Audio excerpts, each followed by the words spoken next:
Hey, what's going on, everybody on YouTube, Facebook? What's up? Steve Raiken here, coming to you guys with another live video. And I just got out of the gym and I was going through some of the comments on YouTube and Facebook, and I love to go ahead and just answer questions directly when they come in. And I had gotten a comment that was pretty much comment/question, pretty much saying, Steve, I've been selling on eBay for a couple months now. I'm stuck at 5 items per month. I can only sell 5 items per month. I just don't get it. I can't get past it. What is wrong? So I want to answer and just discuss a little bit in this video why you might be stuck at 5 sales per month or 10 sales a month or 25 a month. I don't know where you're stuck, if you are stuck, but I've been there. I've done that before. I've been stuck. What's up, Cody? Good to see you. Liquidation, Ohio. What's up? So if you're stuck at 5 items per month that you're only selling, there's a couple things that I want to address. Number one, I could guarantee you're not listing enough items. Now, you're going to be hit with various eBay listing limitations when you first get started. So it's going to take a month or two to get those limits raised. Okay, so just be persistent, list as many as you can, and then continue to call eBay to request a higher selling limit, or just go through the system and request a higher selling limit. As long as you're providing good service for the few transactions that you complete on eBay, you're going to be able to get your limitations raised in about 30-60 days. So be persistent with that. But let's just say that you've gotten over that hurdle. Like Don Oswald is saying, set daily goals, set listing goals every single day. That's the key. Set a weekly goal, set a daily goal. Okay, when I was full-time on eBay, I was listing between 10 to 20 items per day, and that seems to be the sweet spot for me. And I was doing between $5,000 to $8,000 a month. If you wanted to get, and we were doing a couple hundred sales a month, if you wanted to get past the 5, let's just say you're listing, I don't know, maybe you're listing 5 items a week and you're selling 5 a month, 25% turnover, which could be good, could be bad, depending on what you're selling. List 10, double that. If you want to double your sales, double your listings. That's one of the biggest keys right there. And like I had mentioned before, set goals. Have a listing goal per day, have a listing goal per week, have a listing goal per month. And I can promise you that if you take a look at your sales and you correlate them to how many items you're listing, you're probably going to see a strong correlation. Ivy says, yes, if you list every day, then eventually you will sell every day. One of the problems, Don, you're being a sweetheart, aren't you?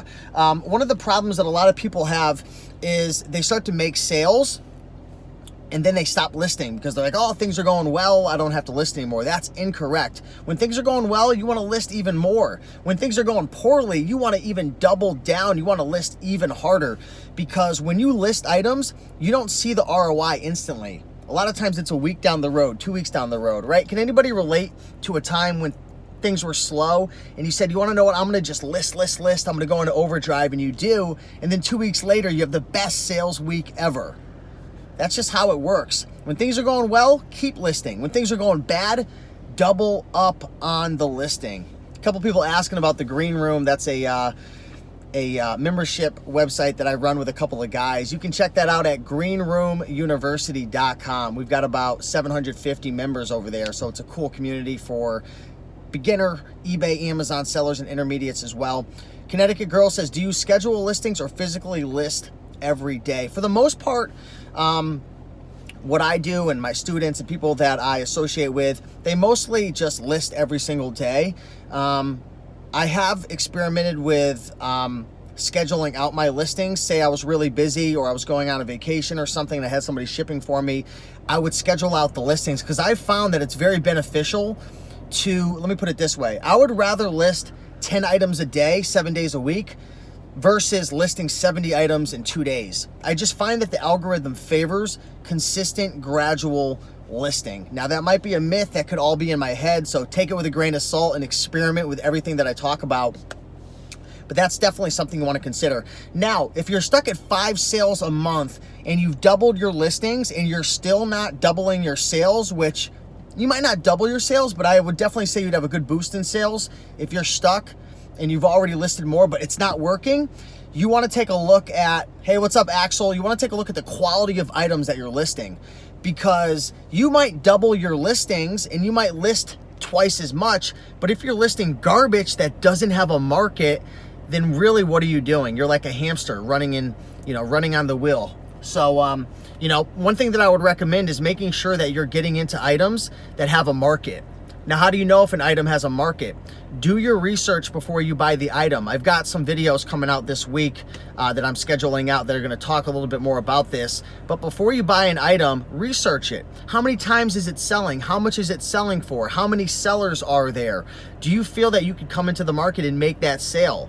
Is there a high enough sales velocity? So one thing I would recommend doing is definitely downloading the eBay app and researching your items. Hey, Axel, I was talking to Greg the other day and he said you absolutely crushed it. You served him hard, he said, when you guys were thrifting the other day. I heard you found some a Ralph Lauren purple label.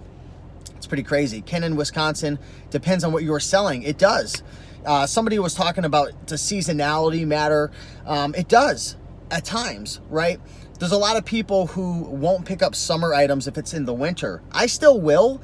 Obviously, summer items are going to sell better in the summer, but if you're offering international shipping, you'll still make the sales. Plus, there's people who are, living in the United States, going on vacation. Maybe they're going to Turks and Caicos, so on and so forth, and they're looking for a summer item in the winter. So, seasonality definitely does play out a factor. Another thing I want to mention, you might be stuck at 5 sales because you're lacking on 1, 2, or 3 things. Those things might include poor photography. If your pictures suck, then you're going to be turning people off. If you're pricing inaccurately, or you're pricing too high, or maybe you're even pricing too low, that might be hurting you. If you're doing auctions, it might be better to try buy it now. If you have 0 feedback on your eBay account, then I would start buying some items and getting some buyer feedback at least to have something there. You might not be providing the measurements or the important details that your potential customers are looking for, right? So one thing that I would recommend is to go through some successful eBay accounts, go through the sold listings and find some eBay sellers who have 500, 1,000, 2,000 feedback, who have a couple hundred items up plus, selling multiple things per day. You can do this by going through the sold listings and study their listings, right? If you're selling clothing, go find 5 or 10 really awesome clothing sellers and study what they're doing. This is exactly what I did. And I still remember taking notes and saying, okay, I've got to improve my photography. Let's invest in a lighting kit. Okay, let's invest in a backdrop. Let's invest in a dress form mannequin. Okay, let's invest in some clip-on ties so I can clip them on to a dress shirt and then put a suit jacket over it and make it look professional. Reverse engineer success, okay? So find people already having success and figure out what they're doing and slowly start to model them. So this is kind of how I'm thinking. If I was stuck at a certain amount of sales, whether it's 5, 10, or even 100 per month, if I wanted to get to the next level, I would ask myself, am I sourcing items that have a market? Am I pricing correctly? Are my pictures on point? How are my descriptions? Am I listing on a consistent basis? And if you start to apply even just 1 or 2 of these things, right? You don't have to apply every single one of these. Just start to apply 1 or 2, dabble with this, dabble with that. You're gonna start to get some positive results. So if you guys found value in this video, do me a big favor. We got 80 people watching right now. Smash that like button down below. I'm just cruising around in my vet. Just got out of the gym and getting ready to go over to the beach, Old Lyme in Connecticut. So it's gonna be a lot of fun. But yeah, until then, until the next video, guys, have an amazing day. Thanks so much for hitting that like button and showing love. Axel says, thanks to Steve. I'm a successful clothing reseller. Thanks. Hey, brother, it was great seeing you at the Connecticut thrifting meetup, and you're a really nice guy, and I can tell that you're taking a lot of action. So all the credit goes to you for, moving in the right direction. So definitely appreciate you guys. Have a great day, and I'll see you in the next one. Bye. Hey, Blanca, appreciate it. Rhonda, thank you so much for watching from Arkansas. Thank you, guys. Go out there and apply some of these things. You're going to get results.